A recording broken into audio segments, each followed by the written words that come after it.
Welcome everybody to Sonic Racing Crossworlds. Today we are doing the Minecraft update. The Minecraft update came out a while back ago, although for me it just came out. And for Sonic Racing Crossworlds, I think that the Minecraft update really does show off some of the great aspects of Minecraft.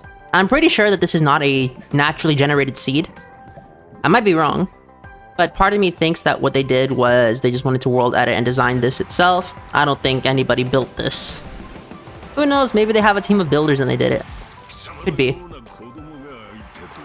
The track itself is actually pretty simple. I do like all the elements from Minecraft. The TNT, the cobwebs, the gas throwing fire, the creepers breaking the track and making us take another course, the end. But through and through, it's just another racing track. I don't know what I was expecting here, and to be honest, I kinda don't like crossovers in recent memory. Maybe it's just me, but I think that the Fortnite-ification of games where they're trying to copy trends or do crossovers with each other just hasn't been sitting well with me. I don't mind games sticking to what works. For example, I don't think that we need to change the first-person shooter control scheme in a video game. No, I think that's fine. What we need to do is make better first-person shooters. What I do mind, however, is when you change the foundation of your series to suit a lowest common denominator game player, or book reader, or television series watcher. Because it comes down to a lot of things. I'm sick of everything just wanting to copy everything else. That's one thing I do like about Sonic, that it just does its own thing, because Sonic has its gimmick, the focus on speed. But even then, they're still trying to copy other game series. For example, Lost World, they tried to copy Mario Galaxy. Now, it makes sense why they did that, because they thought it would sell better on Nintendo hardware, because that game was going to be made for the Nintendo audience. So it makes sense to me. However, in the long run, it just doesn't work, similar to how Halo 4 became a COD clone, in a way, but with a slightly longer time to kill. Now, don't get me wrong, I actually do like the idea of loadouts in my first-person shooter, but Halo was its own thing, and because it was its own thing, it filled a niche that no other game in the market filled. Anyhow, we're in the abandoned mineshaft. Something like this I actually think is really cool. However, maybe it's just me, but the fact that the portal's the wrong size does irk me just a little bit. However, I understand why they do that. They have to make sure you actually fit into the portal. There's the Ender Dragon. She's doing her thing. I'm surprised that the Ender Dragon doesn't attack you, the player, but then again, if the Ender Dragon did attack the player, it might have caused some issues with this track online. But maybe I'm wrong. Who knows? The events of this game aren't something that I'm going to be heavily focused on. However, the idea of, say, playing as Tingle or Whisper, I might show it off. Not that I'll actually play as the character, but I'll show that the character is in the game. However, this is Cream the Rabbit's World Tour, so I'm going to be playing as Cream the Rabbit because the last time we got to play as her was in Dream Team. But if you don't have Apple Arcade, then the last time we got to play as Cream the Rabbit, I believe, was either in Advance 3 or Heroes. Am I right about that? I think so.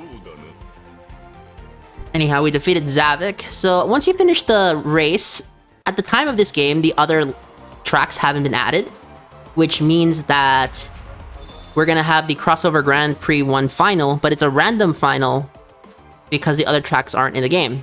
Once the other tracks are added, then the Grand Prix final will change permanently. This is just a relic of how these sort of live service games work. I really don't like live service games. I really don't.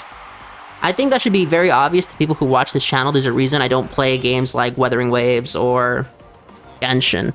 I'm gonna give Ananta a go, a fair and honest go.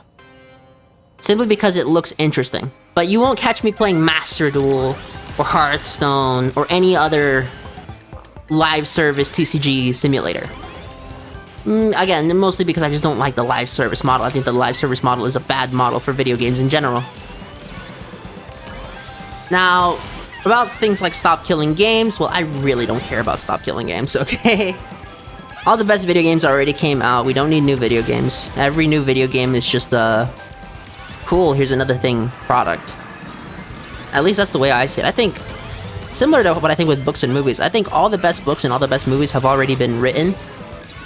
Everything else is just some sort of continuation or amalgamation of things that came before, from better and wiser men than us. But that is a much more pessimistic take, and I think that my friend group has a lot of disagreements with me regarding my opinion on the matter. We're in Abydos now. This isn't really a Crossworld track that is new to the DLC, it's just the ones that were randomly given to me. After Abydos, we're gonna leave and then go to the Radical Highway. Radical Highway, Shadow's first level in Sonic Adventure 2 is... I mean, it's alright. The time trial for the A-Rank in SA2 was actually pretty... It was pretty crazy, but it's nothing special.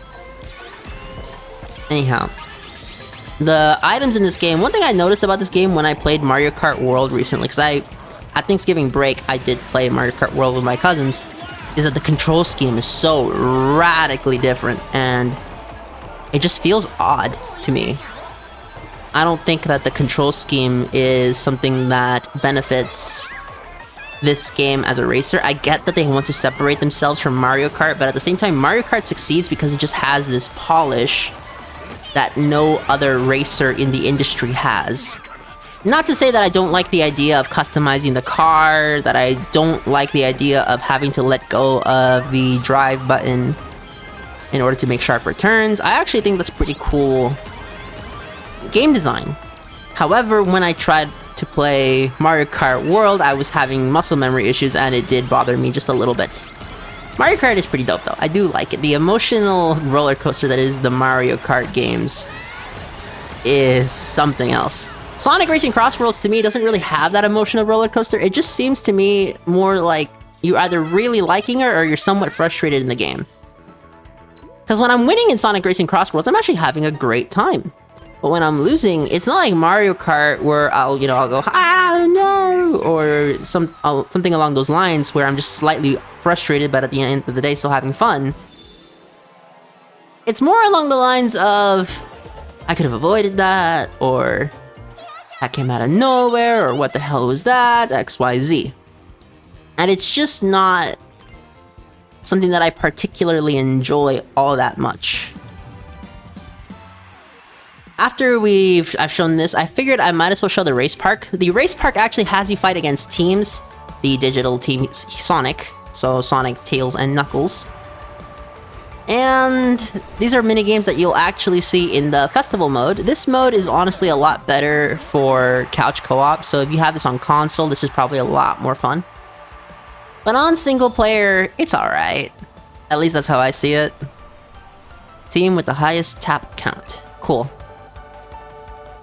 So the highest tap count is quite simple. You just have to tap your teammates by running into them, and you'll get a boost similar to the boost you would get in Mario Kart 8. Note that this is maybe a Sonic playthrough, but no matter what, when you talk about Sonic, it's very much accustomed to reference Mario in some way, simply because of the old rivalry that the two had back in the 1990s, and very early 2000s until Sonic, I have to imagine, hypothetically, just this fantasy meeting where Sonic goes to Mario and says, "Can I be on the GameCube?" Sorry. I just think that that would be the funniest thing to see in an animation. But that's besides the point. The truth is that no matter how good your tap score is, if all 4 of your members place in the top 4, you literally cannot lose. So it should be optimal to just try to win the race. However, player skill and luck with items will get in the way of that, so it is also a good idea to be taking full advantage of the tap system. Even though it's not always a good idea if your teammates suck, because if your teammates suck and you're trying to take advantage of the tap system, then you're always just going to be in the back, and then you're going to lose regardless of how many taps you have, because the tapping only gives you 10 points net. The key to success in these is literally to just, race quickly online. But if you're in a team, then this is different. Obviously, there's more in-depth mechanics. I learned this looking at Mario Kart 8 and Mario Kart World team modes. Well, mostly Mario Kart 8, because Mario Kart World's team modes are only in local, I believe.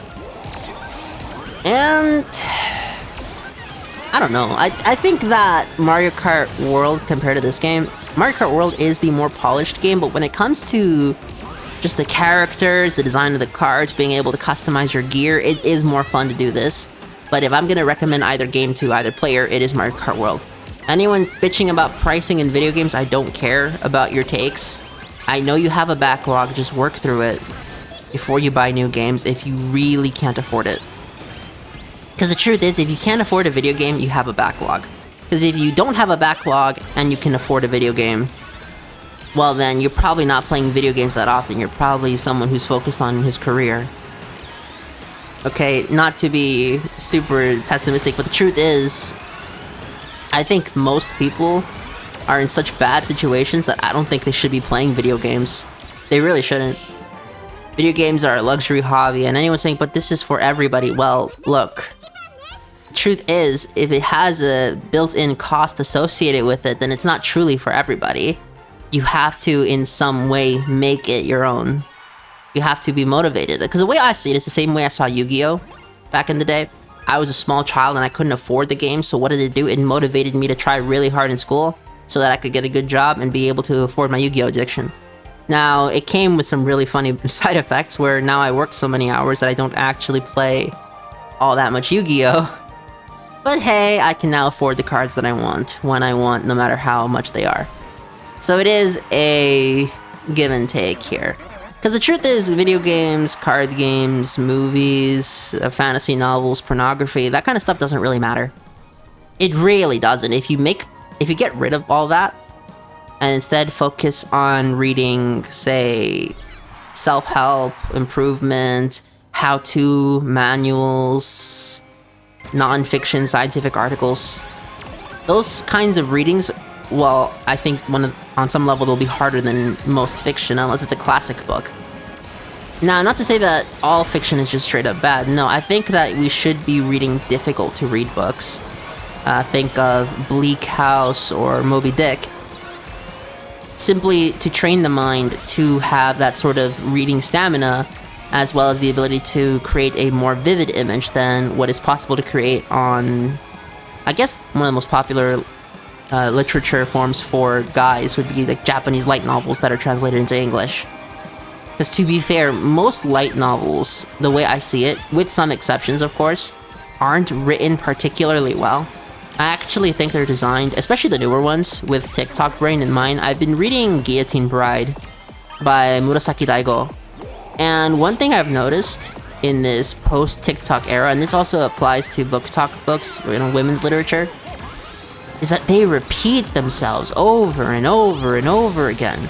And the reason they repeat themselves, honestly, the way I see it, is because they know that the reader's brain is fried from all the short-form content. So in order to make sure they can follow the story, they have to start repeating themselves. And while I do think, sure, it makes things easier on the reader, it also makes your readers that aren't fried mentally feel like they're being insulted. Okay? At least that's how I view it. Don't get me wrong, some classic literature did repeat itself, but it was done deliberately for effect, for some sort of effect. But modern books don't do it for an effect. I genuinely think they do it similar to how Netflix has rules in their series documentation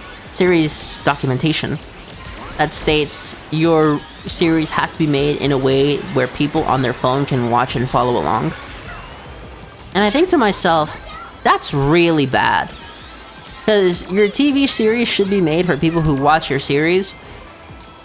But again, I get it, they're just chasing the lowest common denominator, and I hate it. One thing I do praise Sonic for doing is not chasing the lowest common denominator, unless we're talking about the Pontac and Graph era. Pontac and Graph were, let's just say, plagues on this game in the 2010s, and I'm so glad they're gone. Now we have other issues like hit detection and the internal... You know what, I'm gonna skip this conversation because it doesn't really add anything that is of use to anybody in the Sonic viewing groups. That is a really nice split of 3. 4, 4, 4. If I was in middle school, I would go to Wendy's. And those are the minigames. I think there is one other minigame. There's also the time trials. I don't know if I show off the time trials though. And I'm going to be showing off the online mode just to demonstrate just how difficult the online mode really is compared to the single player mode. Yes, here's the group speed. This is a 2-team event. The idea is just have the most amount of racers win the race. Now, for this kind of race, I don't really like it in the sense that it doesn't really feel like a team sport. It just feels like everyone is trying to win. Now, luckily, there is a dash panel bonus, but the dash panel bonus isn't as beneficial as you think simply because these bonuses are only 10 points. Which doesn't sound... Which, I guess in this case, if half the team is in the back and half the team is in the front, then sure, it is beneficial in some way simply because the dash panel points are quite useful. However, on online, I don't think this mode will work very well, which is why I don't think this is a mode in the online. I'm just showing it off because it's a part of the game and you need it to unlock a certain car. In the next episode, I'm going to be showing off the Super Sonic gameplay and why he's so broken, as well as the second set of credits, which use the amazing music from the previous Sonic games. Oh no, I was hit by an item, how dare I? That's another thing, in Mario Kart World, if you get hit by an item, there are a lot of ways to recover your speed and keep going. In this game, I swear it is nigh impossible to do so in a short amount of time. You tend to just fall back. Again, here is the thing. The Mario Kart World is a new kind of racer. It is a more... It is an attempt to innovate on the genre. I'm not gonna say it did innovate on the genre, but you could tell Nintendo tried. It is a very polished game.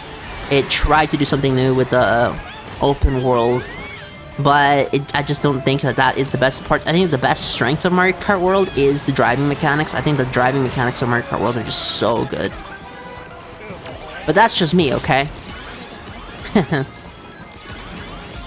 Meanwhile, this game is truly the classic racer, so if you wanted your classic racing experience with go-karts and hoverboards, then Sonic is the game for you. If you want something a bit more experimental, then Kirby Air Riders is your game. That's just how I see it as a whole. And right now, the team that I'm in is pretty much settled in top 4, so there's very little chance I lose. If Sager's out, okay, that's perfect. Now we're all in top 6. Hell yeah. Which means that in this case, even if I drop to dead last, if the rest of my team stays in the same top 6, then we can't lose. I'm still trying to stay in the front in case something bad happens, and also because rivals can appear due to these random items that just show up and mess you up really badly. That's another thing. Mario Kart has a blue shell, and it's possible to dodge the blue shell in multiple ways. Number one, if you're so far ahead, meaning you're 30 seconds ahead of everybody, say in the tour, the knockout tour, you cannot be hit by the blue shell. Or if you have a mushroom and you time the blast to the mushroom, my apologies, the mushroom to the blast, you also can't be hit by it. Sonic, on the other hand, has so many red shells, the ghost, the... I guess the saws? And a few other items that are just evil. And to be honest, it does make the races very unbalanced. Oh, I guess in the boost rings it's 15. My apologies, gentlemen. I got that wrong. And that's how we get the blue car that is part of the minigame unlocks. The clear condition, win against Team Sonic 3 times. Hell yes. The Mirage Blade. Now we move on to some online ranked. Why am I gonna play online ranked? Just to show you guys the sheer challenge of this game, okay? This game is so hard on the online mode because one, I'm used to racing at supersonic speed, so being capped at the slower speed does affect me in a way that I'm not particularly a fan of. I did complete the Miku Festival. I didn't record it, sadly, because I did it on my Steam Deck, and I had a lot of fun with it. But on the other hand, it just wasn't something that I was too big of a fan of. Yes. The Sonic Festival, not the Sonic Festival, the SpongeBob Festival is not something that I'm going to be doing, simply because I don't think it's very interesting. But who knows, maybe in the future, if you guys want, I can do the other festivals when they're out. I might not complete all of them because, sadly, I have a life and I can't dedicate all my free time to playing video games. I wish I could, but alas, I'm not 15 anymore and I could just play Halo Reach and Halo Far all day in the in the room. And if I was a bit younger, I would also be playing Halo 3, but the truth is, the reason I stopped playing Halo 3 multiplayer isn't because the multiplayer was bad. In fact, I think Halo 3 has the best of the multiplayers of the Halos. It has more to do with the fact that my friends weren't on Halo 3, so it didn't really make sense to me to keep playing it. Because I wanted to spend time with my friends, because don't get me wrong, Halo 3 is a masterpiece shooter in pretty much every regard. I can't think of anything truly wrong with the game outside of maybe the most fringe of nitpicks. However, I like spending time with my friends more. There's this human element in me who just likes the social interaction of being around his buddies. And that was the real catalyst for me giving up on the Halo 3 multiplayer. I've tried to go back to it, but at this point I've lost so much practice. And all the people still playing Halo 3 are complete tryhard sweats. So it's just not fun anymore. Because the truth is, outside of Yu-Gi-Oh!, I have no desire to take a game super seriously ever again. And even then, Yu-Gi-Oh! Is weird because the only reason I take it seriously is because I think the gameplay loop is so fun that I don't care about being a sweat to do it. And also because you get to interact with people socially. They may not be the best people to interact with, but typically if you're playing against someone who can play Yu-Gi-Oh! Or Magic, they're not stupid. Especially if they can play competently. Because Magic and Yu-Gi-Oh! Are such hard games, you have to be somewhat smart to play them. Similar to chess. If you can play against someone who plays a great game of chess, you played against someone who's wasted their life. But if you can play against someone who plays an amazing but not perfectly played game of chess, you're playing someone who is a respectable gentleman. At least that's the way I see it. We're going to be going through this track again, and these tracks, well, they are a bit repetitive, I'm not going to lie, and Amy is just dominating right now. Please note that I do not know what the meta strats are for this game, nor do I have any idea as to what is good and what isn't for the online modes compared to the single player modes, because typically online video games have a different skill set, completely different skill set. I learned this when I was playing Halo 2. I'm really good at the campaign of that game. Playing the multiplayer is a completely different beast. Don't get me wrong, I do know about BXR.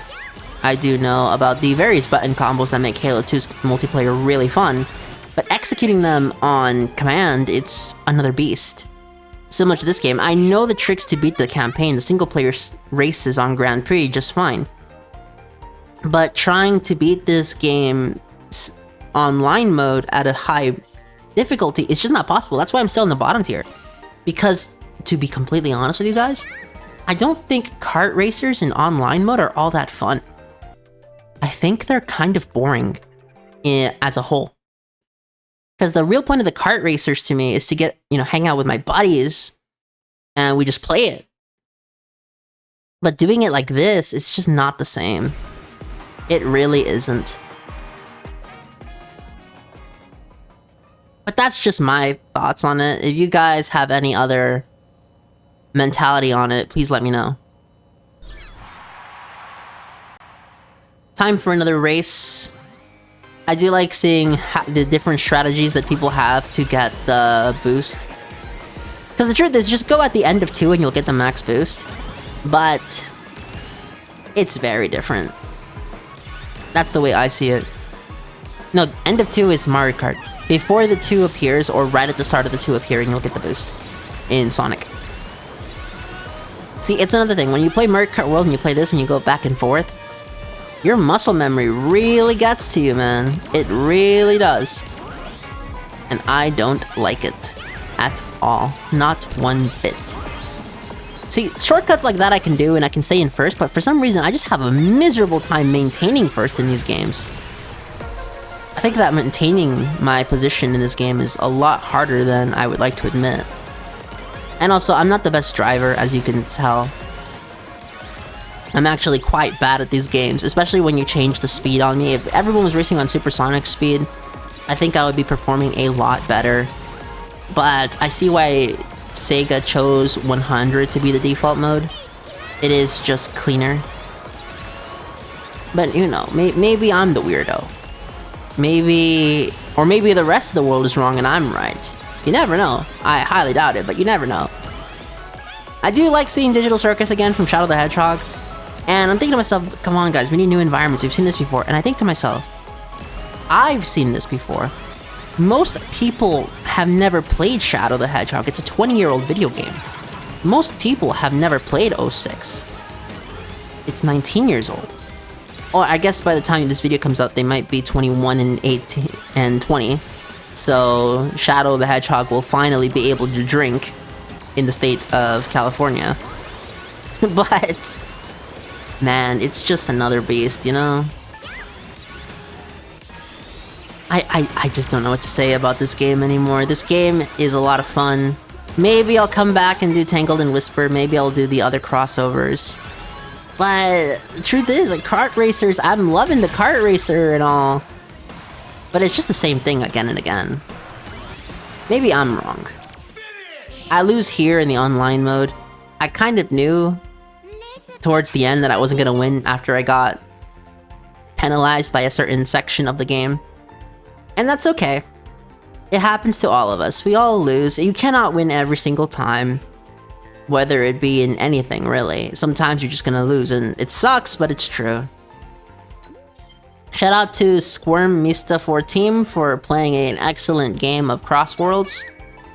But that's it, really. I want to thank you all so much for watching, and I hope you all enjoyed. Take care.